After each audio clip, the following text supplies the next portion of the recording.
presentes.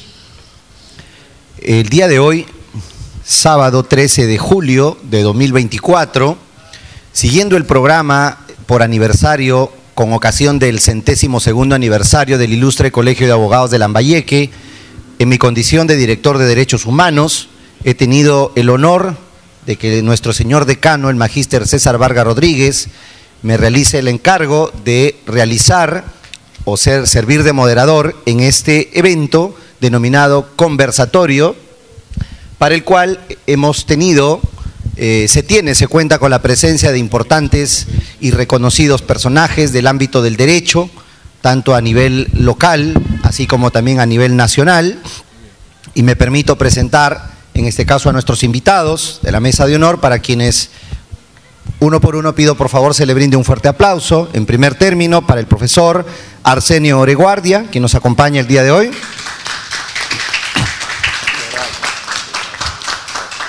Para el doctor Gerson Camarena Aliaga, por favor, un fuerte aplauso.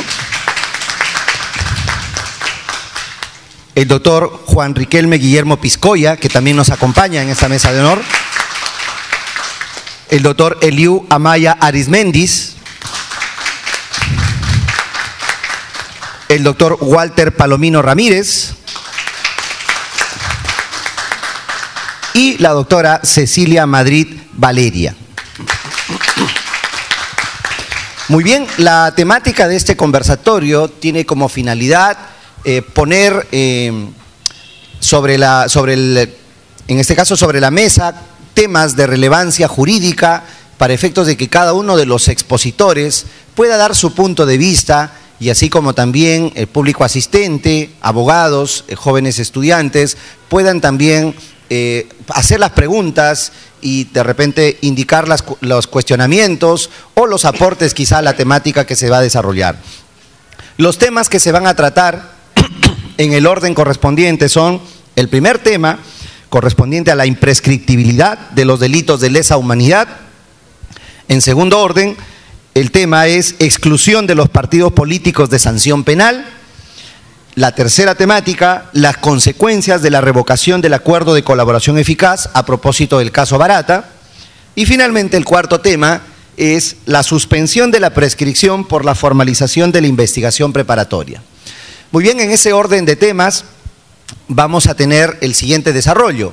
Vamos a invitar a uno de nuestros invitados para efectos de que exponga el tema en el término correspondiente, y posteriormente a la exposición del tema vamos a abrir el debate para que cada uno de nuestros invitados pueda hacer su aporte correspondiente o se fomente el debate correspondiente, que ese es el sentido del conversatorio. Bien, voy a permitirme presentar, para sustentar el primer tema de la imprescriptibilidad de los delitos de lesa humanidad, al doctor Walter Palomino Ramírez, para el cual pido nuevamente un fuerte y caluroso aplauso. Doctor. Cáncele el micro, por favor. Muchísimas gracias, muy buenos días. Para mí es un honor poder formar parte de este ciclo de diálogos académicos a propósito del 102 aniversario del Ilustre Colegio de Abogados de Lambayeque. Para mí, compartir la mesa con el profesor y maestro Arsenio Oreguardia, con colegas tan distinguidos, pues es bastante grato. Voy a pasar prontamente a dar cuenta de lo que implica el tema de la imprescriptibilidad de los delitos de lesa humanidad. Delitos, por supuesto, entre comillas. Como todos sabemos, el 6 de junio de este año se ha emitido el dictamen del proyecto de ley 6.951-2023. Este proyecto de ley y el dictamen a propósito de este importante documento tiene por objeto precisar la aplicación y los alcances de los crímenes de lesa humanidad y crímenes de guerra en la legislación peruana. Y ello, según se señala en este documento, de conformidad con los principios de legalidad y de prohibición de retroactividad. Principios que, por supuesto, son de suma importancia en el ámbito del derecho penal, en el ámbito del sistema jurídico interno de cada país. A mayor abundamiento, me gustaría indicar que la citada propuesta legislativa establece 3 puntos sumamente importantes. El primero, busca establecer el momento en que las disposiciones del Estatuto de Roma de la Corte Penal Internacional y también lo que corresponde a la Convención sobre la imprescriptibilidad de los crímenes de guerra y de lesa humanidad va a regir, esto es, cuando han entrado en vigor. Otro aspecto importante es que busca regular la posible prescripción de los casos en que se evalúa la comisión de estos graves crímenes. Asimismo, como punto final, y quizás el más controversial, señala que se debe disponer la nulidad y la inexigibilidad de las sanciones que han sido impuestas superando el límite legalmente fijado para la prescripción. Sobre esta base, entonces, si es que lo consideran a bien, creo que un primer punto es establecer qué significa o qué implica un crimen de lesa humanidad. Al respecto, y de manera muy resumida, porque entiendo que la idea es que podamos tener un diálogo abierto y poder intercambiar ideas al respecto, cabe señalar que el concepto de crimen de lesa humanidad ha ido evolucionando en el tiempo. Podemos establecer, por ejemplo, los conceptos que se han ido coligiendo a partir del Estatuto del Tribunal Militar Internacional de Nuremberg, del Estatuto del Tribunal Militar Internacional para el Lejano Oriente, sobre la Convención respecto a la imprescriptibilidad de los crímenes de guerra y de lesa humanidad, así como también, y es el documento que se considera más acabado, el Estatuto del Tribunal Penal Internacional para la ex Yugoslavia y finalmente el de la Corte Penal Internacional. Siendo este último, según la opinión de la doctrina especializada, una codificación más desarrollada respecto de los crímenes de lesa humanidad.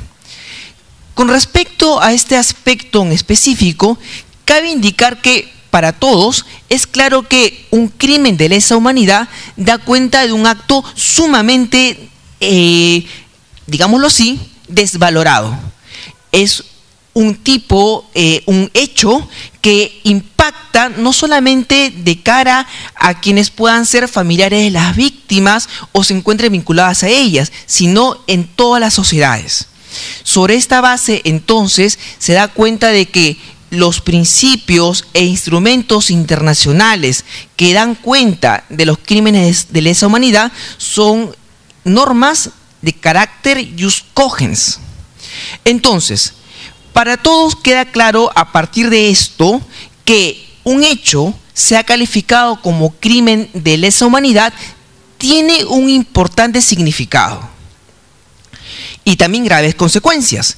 Prohibición de indulto, prohibición de amnistía, asimismo imprescriptibilidad, jurisdicción universal y la exigencia de una mayor desvaloración respecto de esa clase de hechos.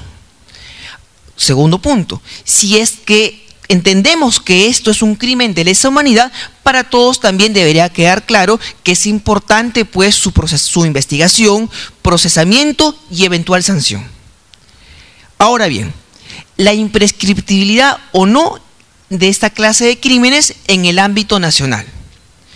Un aspecto que debemos tomar en consideración es que nuestro sistema jurídico es un sistema dualista, lo que implica que de cara a la prohibición de una conducta, de cara a su incriminación, es necesario que exista una norma interna que dé cuenta de ello, una norma incriminatoria en el contexto interno de cada país.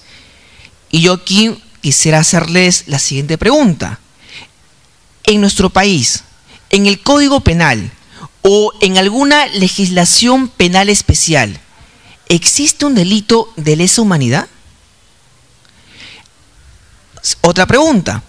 En nuestro país, ¿existe algún ciudadano o ciudadana que haya sido condenado o condenada por un crimen de lesa humanidad? Las respuestas ciertamente se encuentran encadenadas.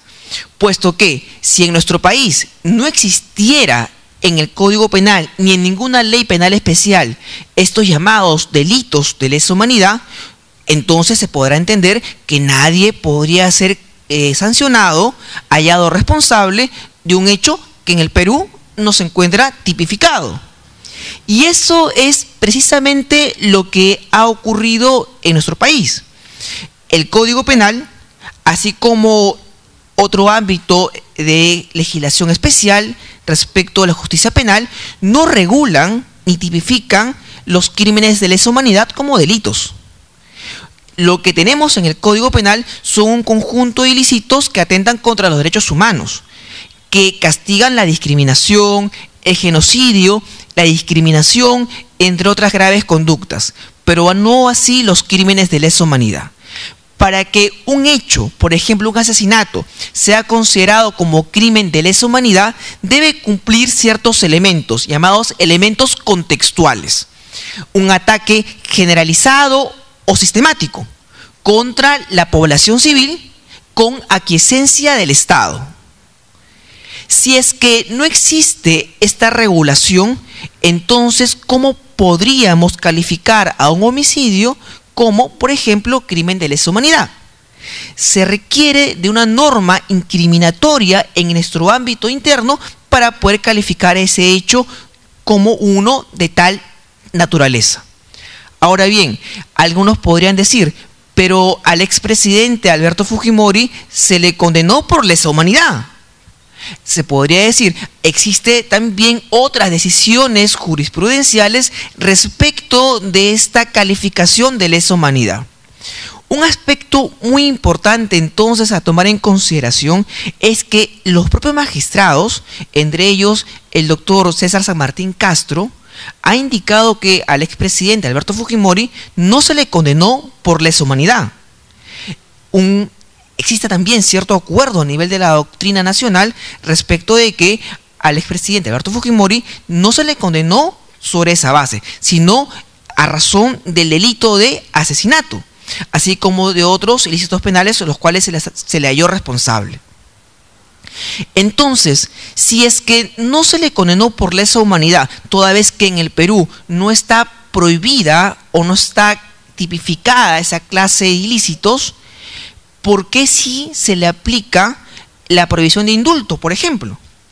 Es que existe un sector de la doctrina nacional que sostiene la siguiente idea, que igualmente lo pongo en mesa. Sostienen que, aun cuando no se encuentran tipificados los crímenes de lesa humanidad, pese a ello, sí se pueden aplicar los efectos no incriminatorios. Sí se podría aplicar, señalan, la prohibición de indulto, la prohibición de amnistía, la imprescriptibilidad, entre otros, y la jurisdicción universal.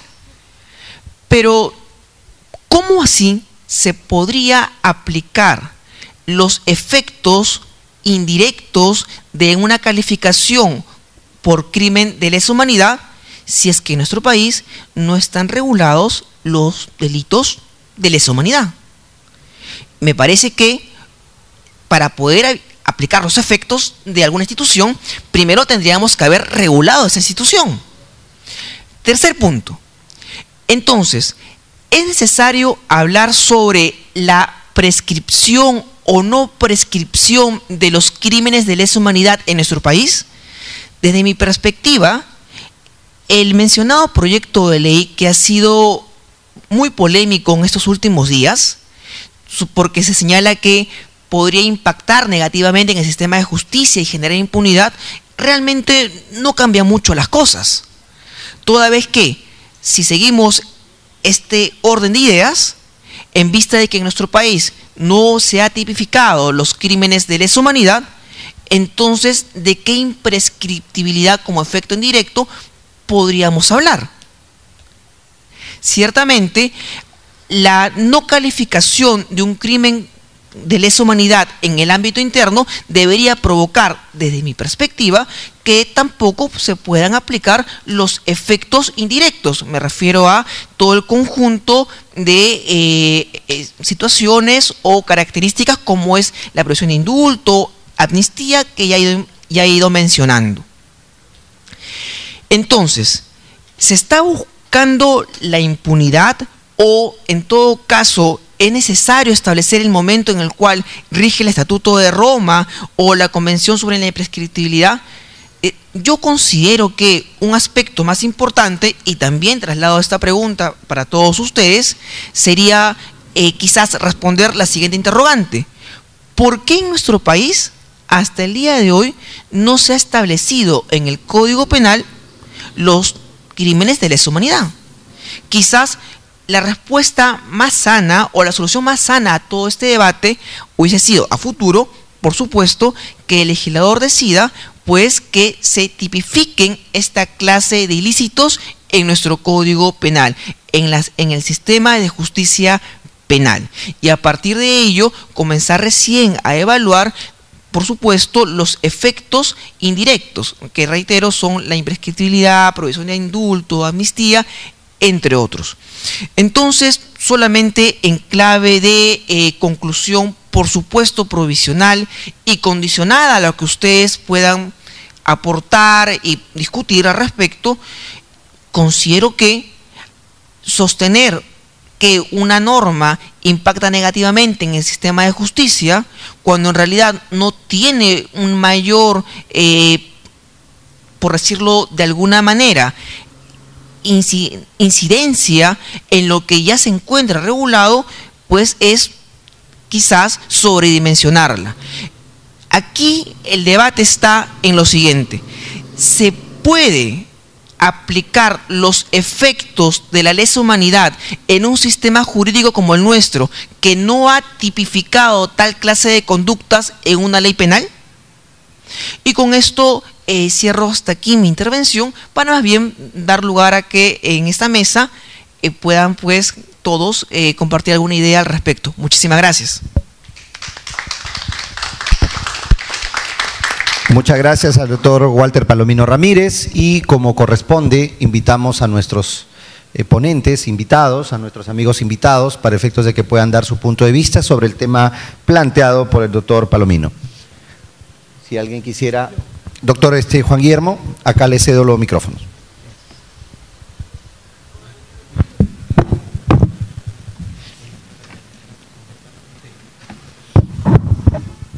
Bien.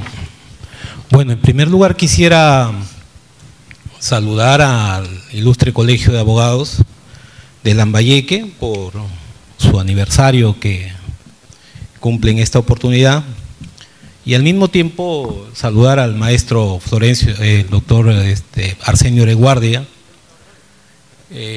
porque como le decía temprano, él es uno de los principales propulsores de la reforma procesal penal en nuestro país. Y cuando nosotros impulsamos la reforma en el año 2009, él estuvo constantemente participando, muy desinteresadamente, de los procesos de capacitación que siguieron los jueces, fiscales, abogados defensores de este distrito judicial. Por eso es que estoy muy complacido de estar participando esta mañana con él y con los distinguidos colegas que forman parte de la mesa. Bien, quisiera hacer un comentario porque me parece que el asunto es sumamente interesante a raíz de este proyecto de ley 6.951 del año 2023, ¿no? Que, como ya lo ha sostenido el colega, lo que busca es pues resguardar el principio de legalidad y prohibición de la retroactividad, ¿no? Está la exposición de motivos, y estuve revisando la resolución de la Corte Interamericana de Derechos Humanos del 1 de julio del 2024, y esa resolución tiene datos muy interesantes, y gran parte de esa exposición la hemos escuchado, pero lo que quiero resaltar yo es que la Corte Interamericana de Derechos Humanos, ¿no?, en las sentencias de Barrios Altos, en este caso, en esta sentencia de Barrios Altos, señaló la Corte lo siguiente, que son inadmisibles las disposiciones de amnistía, las disposiciones de prescripción y el establecimiento de excluyentes de responsabilidad que pretendan impedir la investigación y sanción de los responsables de las violaciones graves de los derechos humanos, tales como la tortura, las ejecuciones sumarias, extralegales o arbitrarias y las desapariciones forzadas, todas ellas prohibidas por contravenir derechos inderogables reconocidos en el derecho internacional de los derechos humanos. Entonces, el asunto está en lo siguiente, ¿no? Se hace necesario una regulación de delitos, ¿no? O de los crímenes de lesa humanidad para sancionar a una persona. La respuesta es sí. Y una de las interrogantes que se hacía en esta mesa es si hay alguna persona que haya sido condenada por un delito de crímenes de lesa humanidad, y la respuesta es no. La respuesta es no. Lo que pasa es que en el caso Fujimori, ¿no?, la Corte Suprema de Justicia de la República señaló que no, esos delitos que se habían cometido en el caso de Barrios Altos y en el caso de la Cantuta, ¿cierto?, en el derecho internacional constituían delitos de lesa humanidad, constituían delitos de lesa humanidad o crímenes de lesa humanidad, si queremos utilizar adecuadamente el término. En el contexto, en el marco del derecho internacional. Por eso es que el doctor San Martín ha aclarado que esa es una resolución declarativa, ¿no? Y el asunto está, ¿y acaso, porque no tenemos regulados los delitos de crímenes de lesa humanidad, estos podrían prescribir? Y aquí yo, revisando algunos documentos relacionados con ello, la Corte Interamericana dice, un momentito, hay una sentencia del Tribunal Constitucional Peruano 024/2010 que dice, no, el Perú hizo una reserva, claro, cuando suscribió la Convención de Imprescriptibilidad de los delitos, ¿no?, de la Convención sobre la Imprescriptibilidad de los delitos de guerra y de los crímenes de lesa humanidad. Cuando el Perú suscribió esa convención, emitió la resolución legislativa 27.999, y en esto se sustentan aquellos que consideran que esta convención debe regir de aquí para adelante, no para atrás, ¿cierto? Y entonces ese artículo único de la convención, en la parte pertinente, dice, ¿no?, de conformidad con el artículo 103 de la Constitución Política del Estado peruano, se adhiere a la Convención sobre Imprescriptibilidad de los Crímenes de Guerra y los Crímenes de Lesa Humanidad, adoptada por la Asamblea General de las Naciones Unidas el 26 de noviembre de 1968, para los crímenes que consagra la Convención cometidos con posterioridad a su entrada en vigor para el Perú. Con posterioridad a su entrada en vigor para el Perú. Y entonces este es el sustento principal de aquellos que sostienen que esta convención de imprescriptibilidad de delito de lesa humanidad rige hacia adelante. Pero ¿qué ocurrió? ¿Qué ocurrió? Que el Tribunal Constitucional señaló que si frente a delitos frente a crímenes de lesa humanidad, ¿cierto?, eran delitos sumamente graves que afectan la dignidad humana, ¿no?, que se hace en un contexto, ¿cierto?, generalizado, sistemático, atentatorio contra los derechos humanos, esa imprescriptibilidad es un principio, ¿cierto?, que pertenece al jus cogens. Es decir, siempre ha existido, siempre existirá, y cualquier Estado del mundo tiene que perseguir ese tipo de crímenes. Y por eso es que el tribunal dijo, esa reserva no puede hacerla el Estado peruano porque atentaría contra la Convención y atentaría contra el Tratado de Viena. Y el Tratado de Viena, ¿cierto? Efectivamente, señala que cuando los Estados hacen reserva de los tratados, estas reservas tienen determinadas condiciones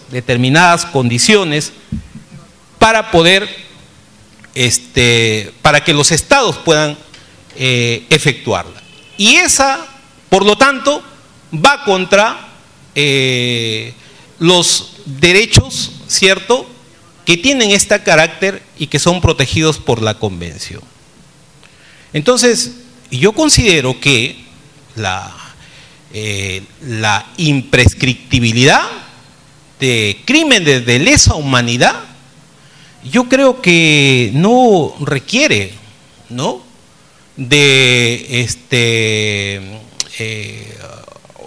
o no estoy de acuerdo, mejor dicho, con este proyecto de ley que pretende sostener que la prescripción o la imprescriptibilidad operaría de ahí para adelante. Y lo digo por lo siguiente también, porque miren,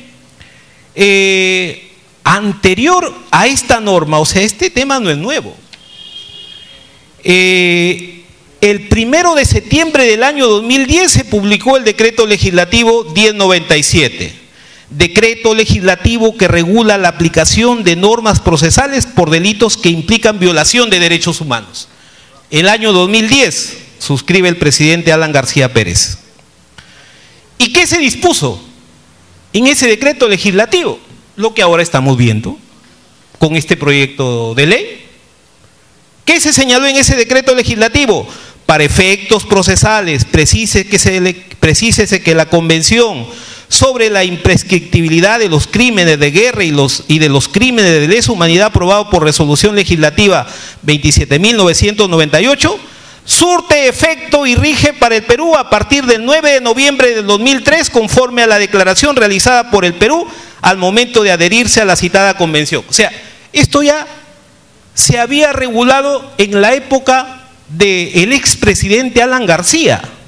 Repito, 13 de septiembre del 2010, este decreto legislativo, ¿no?, 13 de septiembre del 2010, es antecedido por una ley del Congreso de la República, 29.572, ley que deroga el decreto legislativo 1097.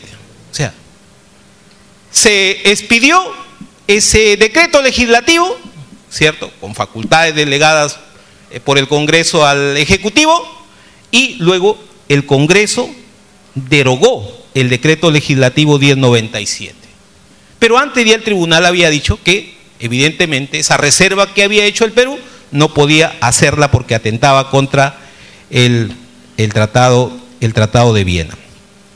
Y entonces, miren, ¿no?, hay una serie de procesos, serían 600 procesos aproximadamente, ¿no?, que estarían calificados como crímenes de lesa humanidad que tendrían que ser archivados, tendrían que ser sobreseídos o en todo caso declararse su nulidad. Aquí tengo la sentencia del caso Urresti, que recién ha solicitado la suspensión de la ejecución de la pena y la ha rechazado la Corte Suprema. Del periodista Bustillos, creo que esto es del año 80 y tantos. Ese crimen quedaría impune. Quedaría impune otros casos como el de Vilca, una serie de casos, ¿cierto? Y entonces tenemos que ponernos a pensar en las víctimas. En las víctimas. O sea, el derecho de acceso a la verdad, de conocer a la verdad, ¿cierto?, de conocer la verdad. ¿Qué ocurrió con esos crímenes? No puede quedar en el olvido, no puede quedar en el olvido. Por eso es que cuando se modificó el artículo pertinente de la Constitución, se consideró que los delitos graves son imprescriptibles, y eso está en la Constitución. ¿Cómo quedarían estos? ¿Cómo quedarían las víctimas? Recuerdo que cuando estaba haciendo un curso en Alemania, el profesor Klaus Roxin, ¿no?, nos ilustraba sobre los juzgamientos que se hacen en los tribunales alemanes respecto de esas masacres que se hicieron contra los judíos en los campos de concentración, ¿no? Ahí las personas que son juzgadas llegan 90, 95 años al banquillo de los acusados. Y el profesor Roxin dice, ¿eso está mal? O sea, ¿qué sentido tiene traer a una persona que tiene tantos años, que de repente no puede ni caminar por sí mismo, ¿no?, y juzgarlo por ese tipo de crímenes? Además, ¿cómo vamos a enviar a una persona a un establecimiento penitenciario en esas condiciones?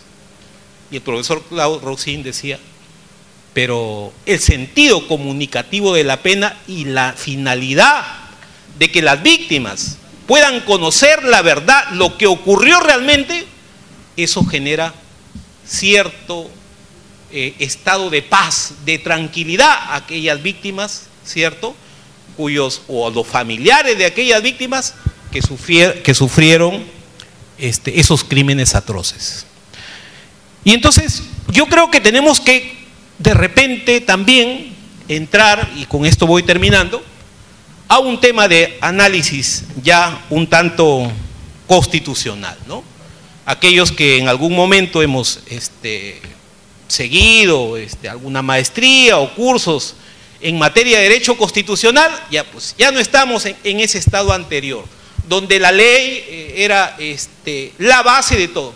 Sabemos, reconocemos que en materia penal el principio de legalidad es el principio nuclear del derecho penal. Pero, ¿y la constitucionalización del derecho penal? Lo que llama una profesora, no tengo el nombre exacto, una profesora argentina, decía, este tipo de situaciones no quedan en el ámbito nacional, sino es que se han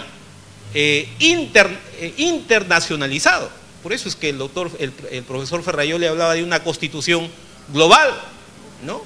Y estos tipos de situaciones o esas decisiones que toma la Corte Interamericana son muy parecidas a las que toma el Tribunal Europeo de Derechos Humanos. ¿Ya? Entonces, con la constitucionalización del derecho, el principio de soberanía se pierde. Mejor dicho, entra en una situación donde los tratados internacionales en materia de derechos humanos van a tener prevalencia, ¿no? Hay una posición en este caso del Estado peruano de decirle a la Corte, oye, tú estás invadiendo competencias, etcétera, etcétera, y quieren tomar como antecedente, ¿no?, lo que hizo el Tribunal Argentino, la Corte Suprema Argentina en su momento, en esta sentencia, ¿no?, de Fontevecchia, ¿no?, donde la Corte Interamericana mandó a que dejaran sin efecto una sentencia. La Corte Suprema Argentina dijo, no podemos cumplir eso porque te estás convirtiendo en una cuarta instancia. Pero no tanto es así, sino que lo que hacen los organismos internacionales es verificar que efectivamente, ¿cierto?, se esté respetando y se esté cumpliendo la vigencia de derechos humanos, de derechos fundamentales, y que las víctimas no queden sin reparar. En nuestro Código Procesal Penal, si ustedes verifican, prácticamente la víctima está olvidada. Está olvidada. Ahí se agregó en uno de los últimos artículos del título preliminar que la víctima debe gozar de iguales derechos similares, pero no hay más. Vamos al Código Procesal de Costa Rica, vean ahí como 3 páginas de derechos que le asisten a la víctima. Nosotros no hemos puesto hincapié en eso. Entonces, yo considero que frente a hechos graves que atentan contra la dignidad humana y que han sido cometidos en ese contexto, yo creo que las normas de derecho constitucional, ¿cierto?, los tratados internacionales en materia de derechos humanos no requieren ninguna tipificación legal para poder calificarlos como tal y estos puedan ser juzgados en el momento que sea, porque más que la simple legalidad está el derecho a la verdad, que es un derecho fundamental que tienen las víctimas. Nada más de mi parte, gracias. Muchas gracias, doctor Juan Guillermo. Interesante postura. Cedemos la palabra al profesor Arsenio Oré, que también va a tratar esta temática. Doctor. Muy buenos días, muchas gracias. La sugerencia que yo había dado en una anterior visita se fundaba en que en las conferencias, digamos, no se presenta la riqueza del intercambio de opiniones, el debate alturado, respetuoso. El expositor cumple su conferencia y hay unas cuantas preguntas y no hay preguntas y termina. Y muchas veces los estudiantes nos dicen, profesor, yo quería preguntar, pero no he tenido la oportunidad.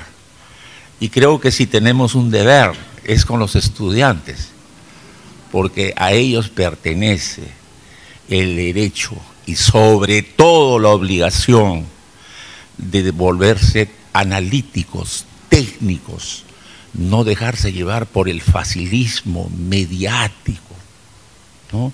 En nuestra sociedad nos estamos acostumbrando, digamos, a los falsos valores de los periodistas que predican una verdad que no conocen. Entonces creo que los estudiantes, sobre todo, y más los profesores, tenemos el deber de analizar lo mejor posible, tal como lo hacen los distinguidos colegas. Podemos discrepar, con todo respeto, y esa es una costumbre. Este es un tema sumamente discutible.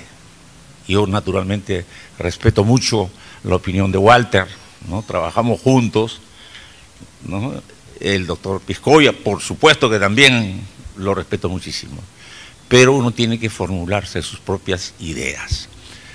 Yo creo, en primer lugar, que ustedes tenemos que partir de cero y analizar y estudiar. Entonces, por ejemplo, cuando Walter Palomino dice, para tipificar un delito de lesa humanidad o para comprender un determinado hecho dentro del ámbito de lesa humanidad o el Estatuto de Roma, tiene que haber un contexto. No cualquier delito puede ser de lesa humanidad, ¿no? Y generalmente, muchachos, hay que remitirnos a las normas, ¿no? Por ejemplo, el Estatuto, en su artículo 7º, ¿qué dice? Y me permito leerlo, porque he llegado a la posición de que cuando uno quiere mencionar una idea de otro autor, hay que leerlo mejor, porque de esa manera transmitimos su pensamiento, y no lo que hemos entendido, porque a veces no lo entendemos bien. O lo entendemos, pero no sabemos transmitir. Entonces, ¿qué dice, por ejemplo, el artículo 7º? Dice, crímenes de lesa humanidad. 1. A los efectos del presente estatuto, se entenderá por crimen de lesa humanidad cualquiera de los actos siguientes. Cuando, negritas, no es que yo haya puesto las negritas, estoy leyendo. Cuando se cometa como parte de un ataque generalizado o sistemático contra una población civil y con conocimiento de dicho ataque. Fíjese las palabras y las frases. Cuando se cometa como parte de un ataque generalizado, un Estado adopta una opción político-militar de ataque generalizado. En primer lugar, ¿cierto?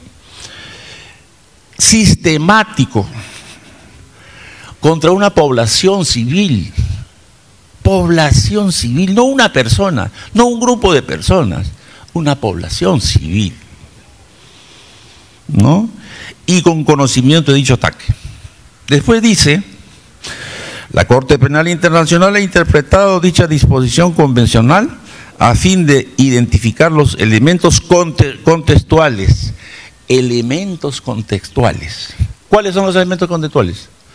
Población civil, ataque generalizado, sistemático, ¿no?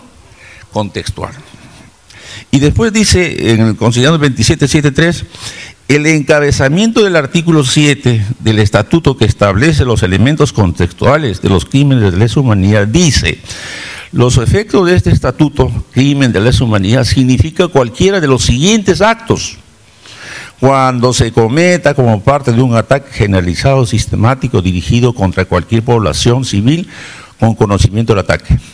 La disposición se complementa con el artículo 7.2 del estatuto que estipula, comillas, el ataque dirigido contra cualquier población civil significa una conducta que implique la comisión múltiple de actos mencionados en el parágrafo 1 contra cualquier población civil, población que de conformidad con la promoción de una política estatal u organización para cometer el ataque. Entonces, lo primerito que tenemos que ver es que si cualquier conducta delictuosa, homicidio, asesinato, tiene este contexto, porque si no tiene ese contexto, ¿por qué estamos hablando de delitos de lesa humanidad?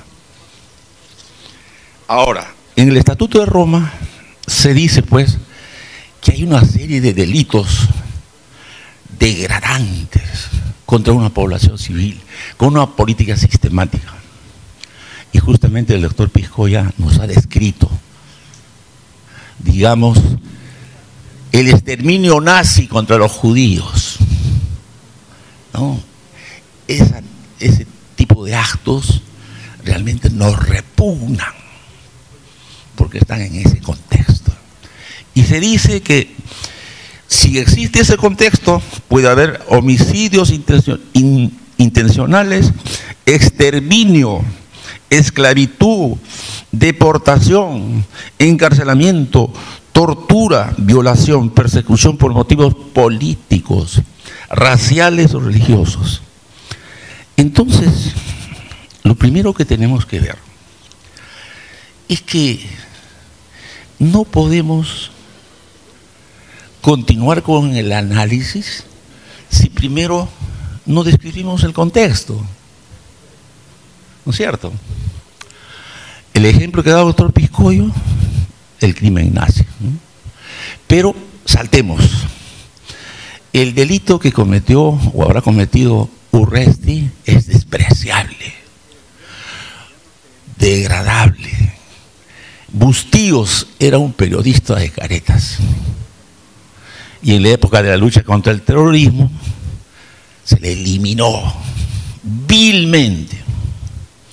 Pero ese era un ataque generalizado, sistemático, ¿o era la persecución del Estado, de los organismos, de las fuerzas organizadas para enfrentar un tipo de criminalidad terrorista? ¿O no? En consecuencia, las comparaciones pueden resultar realmente ilógicas, porque se trata de un crimen en un enfrentamiento de las fuerzas del orden contra un movimiento terrorista, según mi punto de vista. La Cantuta, 9 estudiantes de la Cantuta y un profesor que habían estado siendo vigilados por los servicios de inteligencia que se habían infiltrado como compañeros de clase y habían informado que estos estudiantes, que nunca estuvo probado por si acaso, formaban parte de una célula terrorista.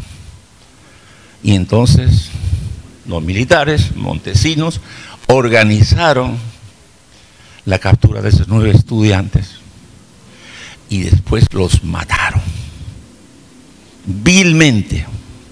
Y cuando se descubrió dónde estaban enterrados, los trasladaron a otro lado. El señor Fujimori está condenado por eso, porque era el presidente y en consecuencia el jefe supremo de un aparato de poder. Y se le dice, usted tenía que haber sabido. Y el general jefe de inteligencia de esa época está 23 años preso porque él dice, yo era el jefe, pero yo no ordené esa masacre. Esa masacre fue producto, según él dice, del grupo Colina, donde había un enfermo que tomaba la lucha contra el delito como una cuestión orgánica de enfrentarse al enemigo a como diera lugar. Entonces, lo que se discute es cuál es la prueba de que el expresidente Fujimori, por ser jefe supremo de las Fuerzas Armadas, habría tenido conocimiento, ha dado la orden. Y efectivamente, en la misma sentencia de Fujimori, se dice que al expresidente Alan García no se le puede condenar por otros hechos que también ocurrieron en esa época. También murieron mucha gente. ¿Por qué no a Alan, pero sí a Fujimori? Porque según la sentencia, el presidente Alan García era un presidente constitucional y no una persona que quería la tercera reelección y su título era inconstitucional. O sea, el trato, ¿no? Yo nunca le he dado la mano, no conozco al presidente Fujimori. He sido abogado de su hija, que me merece el mayor respeto, pero yo no quise nunca aceptar la defensa. Nunca le he dado la mano. Sí a Alan García, que me merece el mayor respeto personal, que podemos discrepar o no, pero para mí sí. Alan García es una persona que si estuviera vivo no tuviéramos tantas desgracias y nuestro país no estuviera destruido económica, social y políticamente. Ese es mi punto de vista. Tampoco soy aprista, pero tenemos que analizar.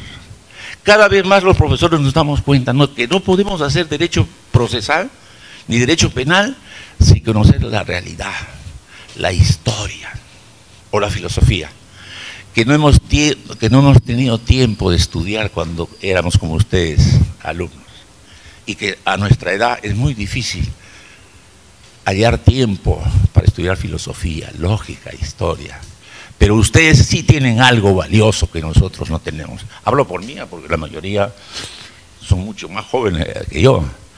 Pero ya no hay tiempo. El tiempo se va. Y en consecuencia, no se puede, pues, analizar un hecho penal de su contexto histórico. Ese es un punto. Lo que pasa es que además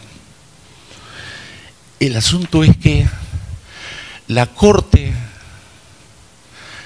Internacional de Derechos Humanos, al que el Perú está adscrito, a su competencia contenciosa, no como los Estados Unidos, que se dice que es el país de la libertad.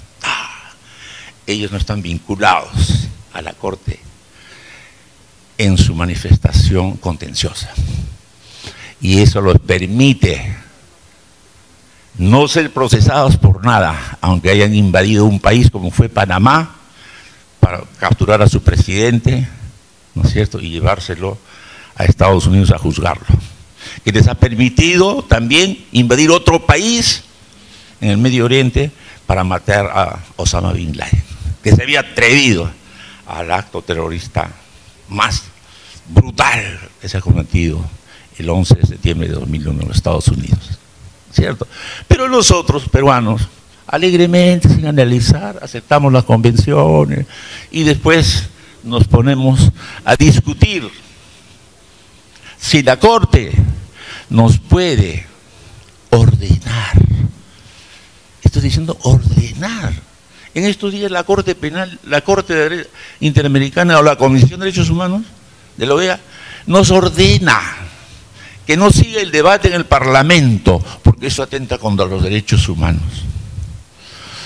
Yo como ciudadano, humildemente, nunca tengo ningún cargo ni he aceptado ningún cargo, pero yo me rebelo cuando una institución internacional, por respetable que sea, le ordena a mi país, porque mi país tiene soberanía, porque tenemos instituciones. A veces los que están en instituciones no son muy respetados ni respetables, pero es nuestro país. Y además, conforme a un modesto artículo que hemos escrito hace mucho tiempo con Liz Chipa, una compañera de mi estudio que ahora está en Alemania, aquí hay una idea central. Cuando se formó la Corte Interamericana de Derechos Humanos, los países de América fundaron la Corte y la Comisión. ¿Y qué le encargaron? Le encargaron que analizara e investigara las denuncias de los ciudadanos latinoamericanos que sentían o denunciaban que habían sido víctimas de su Estado. Investigaban e informaban a la OEA. Y ese país realmente era catalogado como un país que había consentido la afectación de derechos fundamentales. Nunca le dieron la supervisión. La supervisión vino en una época en que la Corte quiso convertirse en una supercorte por encima de la soberanía de los estados y de sus órganos internos de poder. Y por eso se consideran en la libertad de ordenarnos. Y por eso es que Argentina, justamente en esa ocasión del doctor Piscoya, le dijo: nosotros no vamos a aceptar que ninguna corte deje sin efecto las resoluciones de nuestras cortes federales y hacemos respetar nuestra soberanía. En consecuencia, no es tan fácil, porque efectivamente actualmente existe mucha discrepancia, porque muchos profesores están viendo que la Corte ha rebasado los marcos de su encargo. Los estados le encargaron una cuestión concreta, pero no supervisar ni tampoco pretender que por encima de la soberanía de nuestros países está la soberanía de la Corte. Y lamentablemente, como dice Domingo García de Belaúnde, no suscribo totalmente sus palabras, ¿no?, como él lo dice, pero sí coincide en su pensamiento. Es una Corte también ideologizada. En consecuencia, tener en cuenta aquello. Finalmente, como miembro de comisiones consultivas del Congreso, en justicia, en constitución, gratuitamente, ad honorem, sin ningún compromiso político, hemos analizado los diferentes informes que se realizaron para la Comisión de Constitución del Congreso, en la cual Walter estuvo también como experto, y hemos encontrado que prácticamente todos los informes coinciden en que no se puede aplicar retroactivamente un compromiso convencional, porque los mismos estatutos establecen el principio de la irretroactividad, ¿no es cierto? Porque con el criterio del jus cogens es que efectivamente también se capturó a Pinochet en Inglaterra, digamos, por los crímenes de esa época. Y también en España se ha querido juzgar los crímenes de la Guerra Civil Española desde la década del 30. Entonces, las imputaciones no tienen que ser indeterminadas en el tiempo, ¿no? ¿Y qué es lo que quería decir? Y les recomiendo respetuosamente. Yo me leí los informes que había tenido la Comisión de Constitución para discutir este tema. Y hay unos informes excelentes. El que más me impresionó es de mi caro amigo Humberto Abanto, que les pido que lo lean. Hace la historia de los delitos de lesa humanidad. Totalmente. Excelente. Igualmente la de Aníbal Quiroga, la de Walter también, ¿no es cierto? Y todos los informes coinciden en ese aspecto, ¿no? Y finalmente, lo que quiero decir es que estos hechos lamentables, que ojalá nunca regresen, se produjeron cuando peruanos nos enfrentábamos contra peruanos. y eso nunca debe volver a ocurrir.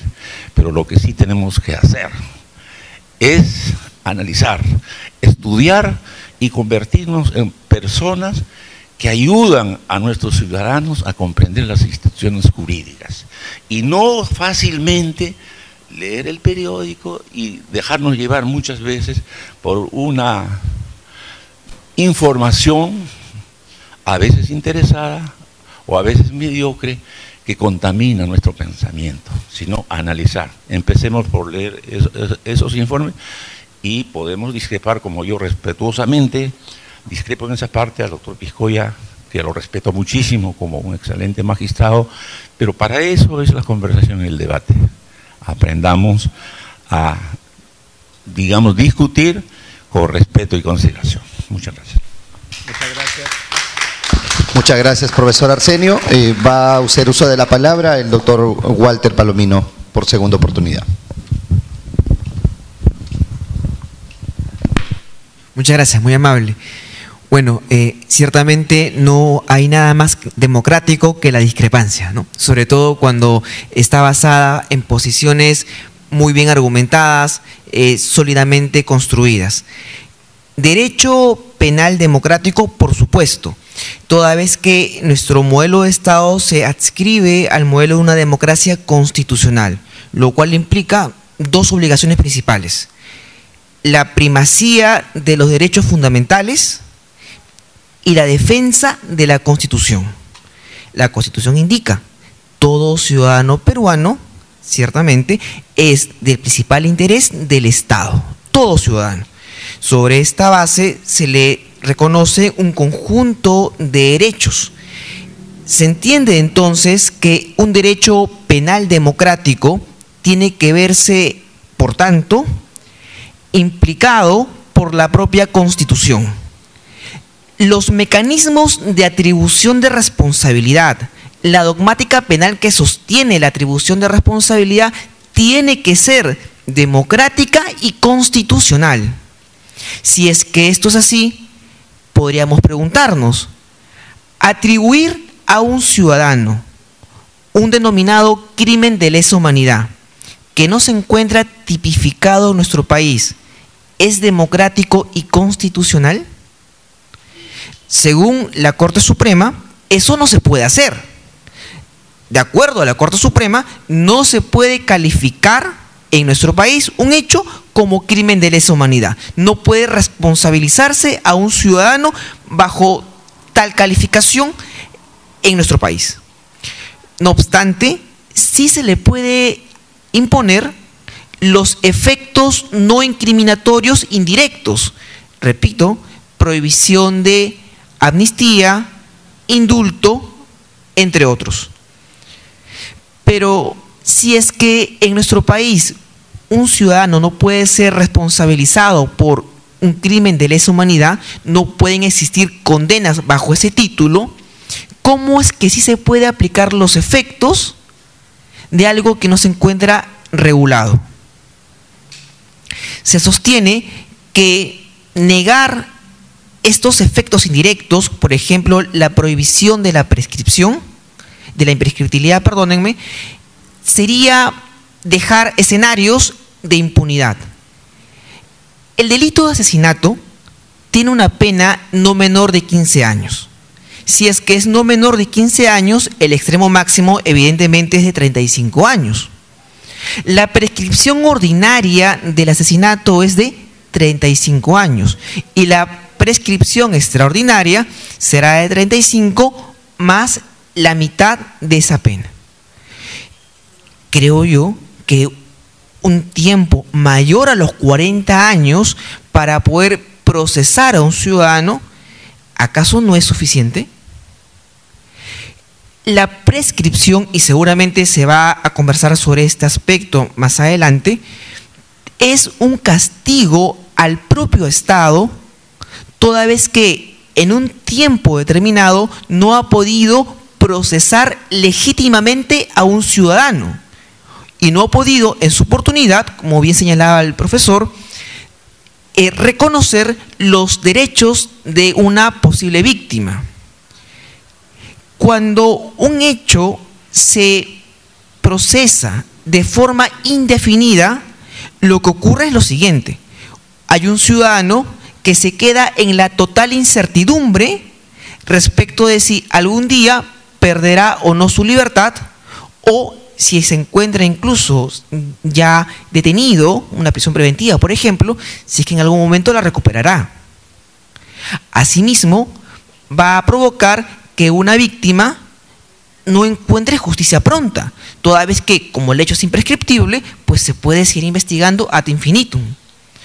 Otro aspecto a tomar en consideración es que el propio paso del tiempo impacta en la justicia penal, por ejemplo, en la recaudación de los elementos de prueba.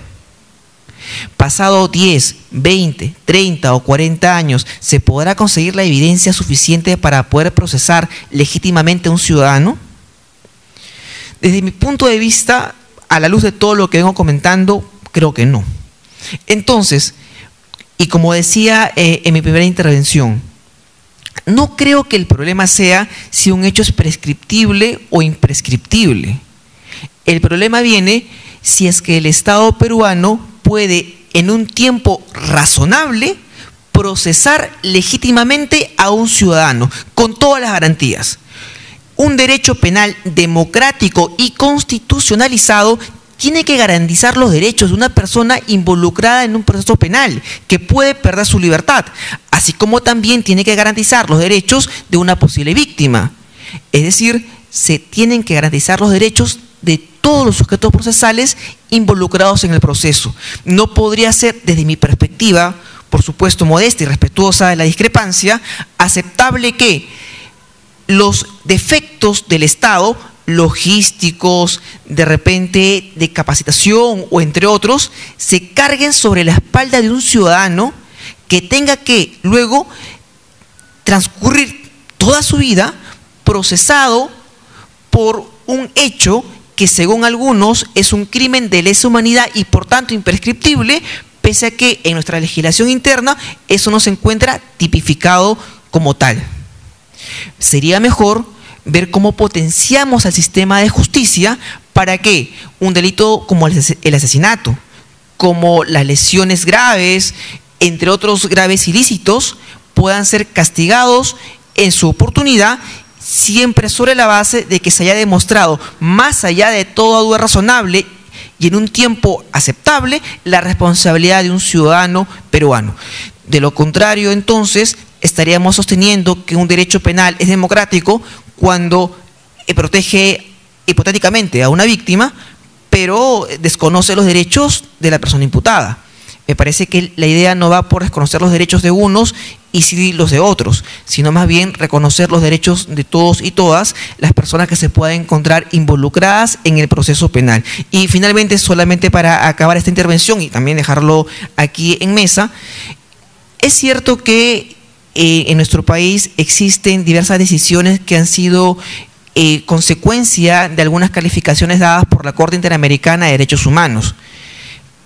Podríamos aceptarlas como tal y no discutirlas, o podríamos asumir quizás la obligación académica de poder debatir su legitimidad o en todo caso lo acertado o no de estas decisiones. Reitero en mesa, ¿sería razonable que se pueda aplicar a un ciudadano los efectos de un crimen de lesa humanidad cuando en nuestro país ni siquiera está regulada esas conductas como delito? Se puede no regular el delito, como bien ha señalado el profesor que me antecedió, ¿verdad? Y se puede señalar que no se puede castigar a un ciudadano por un delito o un crimen de lesa humanidad porque eso no está regulado, pero sí se le puede entonces señalar que el hecho es imprescriptible. ¿No sería quizás algo que merezca un mayor análisis al respecto? Bueno, eso lo dejo para la mesa para que podamos ir debatiendo al respecto. Muchísimas gracias. Muchas gracias, doctor. Bien, sobre este tema, ¿hay algún otro aporte? ¿Alguna? Doctor Eliu, acá el doctor, por favor. Gracias. Bien, muchas gracias, muy buenos días con todos. En primer lugar, damos gracias a nuestro Dios Todopoderoso Jesucristo de Nazaret, por concedernos esta oportunidad. En segundo lugar, y no en este sentido menos, a la presencia, en este caso, de nuestro maestro, que nos ha ilustrado en estos tiempos, por generaciones, al profesor Arsemio Oreguardia. Muchas gracias, maestro, por estar presente en esta oportunidad. De la misma forma, saludamos al Colegio de Abogados por este siglo y 2 años de existencia, ¿no? Una institución emblemática a nivel nacional, el ICAL, ¿no? Y a toda esta honorable mesa que hoy nos concita, entre ellos al doctor Guillermo Piscoya. La temática es importante, interesante, meditaba, reflexionaba sobre la circunstancia, cómo se nos presenta el panorama sobre la imprescriptibilidad o en su efecto la punición de los delitos de lesa humanidad y subsecuentemente sus efectos, ¿no? No voy a repetir lo que nuestros colegas nos han marcado la pauta, pero quiero básicamente centrarnos en un tema puntual, que es la técnica legislativa para admitir o en su efecto rechazar estos delitos, ¿no? Creo que está claro hasta este momento que una cosa es un delito de lesa humanidad y otra cosa es un delito contra la humanidad, al menos en el sistema nacional peruano. El artículo 7, ¿no?, como lo acaba de resaltar el maestro Arsemio, del Estatuto de Roma, establece un supuesto hecho de manera específica. Y nosotros, en el Perú, el título 14-A regula los delitos contra la humanidad, que en impunidad son 5 tipos penales, ¿no? Del 3.19 hacia adelante: genocidio, desaparición forzada, manipulación genética, discriminación y tortura, ¿no?, que son 5 tipos penales, distintos obviamente en el supuesto de hecho a los delitos o a los crímenes de guerra o crímenes de lesa humanidad que regula el Estatuto de Roma.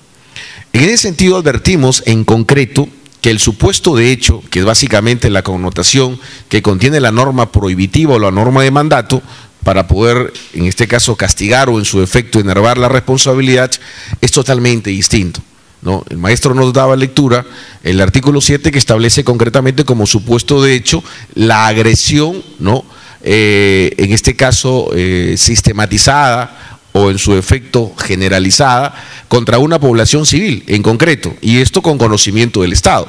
Ese es el supuesto de hecho de un crimen de guerra o de un crimen de lesa humanidad. En el Perú ese supuesto de hecho no existe. Sin embargo, el artículo 41 de nuestra Constitución, que recientemente ha sido modificada, en la parte final establece o pone, en este caso, una, digamos, tarea al sistema legislativo, específicamente al Congreso, o en su defecto por delegación de función legislativa al Poder Ejecutivo. La parte final del 41 de la Carta Magna enseña concretamente que la imprescriptibilidad se dará en supuestos más graves, dice, ¿no? Pero siempre respetando, dice, en este caso, el principio de legalidad, ¿no? Eso dice la parte final del 41. Pero el contexto de ese supuesto que ha sido agregado está cuando el supuesto de hecho esté vinculado a los delitos contra la administración pública o contra el patrimonio del Estado, habilitando obviamente la duplicidad del plazo. ¿Esto a dónde nos lleva como reflexión? Que por el imperio del principio de legalidad, que es el norte o el fundamento rector del derecho penal, en el Perú a la fecha no existe tal cosa. La única forma de sostener la imprescriptibilidad de los tipos penales a la fecha es la figura que está en el 88-A del Código Penal, los tipos penales que están ahí registrados a nivel de imprescriptibilidad, específicamente los artículos o los tipos penales contra la dignidad y de manera complementaria los delitos contra la libertad sexual, los cuales sí son imprescriptibles y están expresamente marcados. Sin embargo, en los demás tipos penales a la fecha, como son en este caso los delitos cometidos dentro de un contexto de delitos contra la vida, concretamente, no tienen un supuesto fáctico o un supuesto de hecho que habilite o que convoque la imprescriptibilidad de los mismos. Ya nos decía el profesor y magistrado Guillermo Piscoya, el doctor nos indicaba esta sentencia del Tribunal Constitucional, que ya fue marcada en el año 2011, 21 de marzo del 2011, donde ha declarado inconstitucional esa resolución legislativa que en su momento oportuno presentó el Congreso, en el tiempo del presidente, como presidente del Congreso, Carlos Ferrero, y como presidente de la República, el señor Alejandro Toledo, en el cual nosotros, usando la técnica de correspondencia o técnica de sujeción, que está en el 103 de la Carta Magna, nos sometíamos, en este caso, a la convencionalidad y específicamente a esa convención, ¿no?, de imprescriptibilidad que empezó en el 68 y que entró en vigor en el 70. Y a la fecha, por lo tanto, esa sentencia que el doctor nos ha dado lectura, del 21 de marzo del año 2011, del Tribunal Constitucional, por cierto, tiene la naturaleza de cosa juzgada constitucional, o sea, está en vigor a la fecha. Eso significa que la técnica legislativa existente o no existente, de pleno derecho, debería ser inconstitucional pretenderla, en este caso, convocar, ¿no? De modo tal que tendríamos que decir que ya el Tribunal Constitucional ha marcado la pauta y revivir otra vez o traer el fantasma de la imprescriptibilidad o de la prescriptibilidad, según corresponda a la posición de los delitos de lesa humanidad, creo que es un tema ya desarrollado, no manifiestamente pronunciado de manera concreta y que no vendría al caso. La labor está básicamente a la fecha en la técnica legislativa. O sea, el título 14-A del Código Penal, verificar si podríamos incorporar un nuevo supuesto de hecho en cualquiera de los tipos penales para poder estar en línea o en consonancia con el artículo 7 del Estatuto de Roma según corresponda, ¿no? Y termino con esto, ¿no? Y por favor, y que no suene como una galimatía, porque al parecer cuando uno expone esa idea puede impactar, ¿no?, un poco la consonancia, ¿no?, para el razonamiento superficial.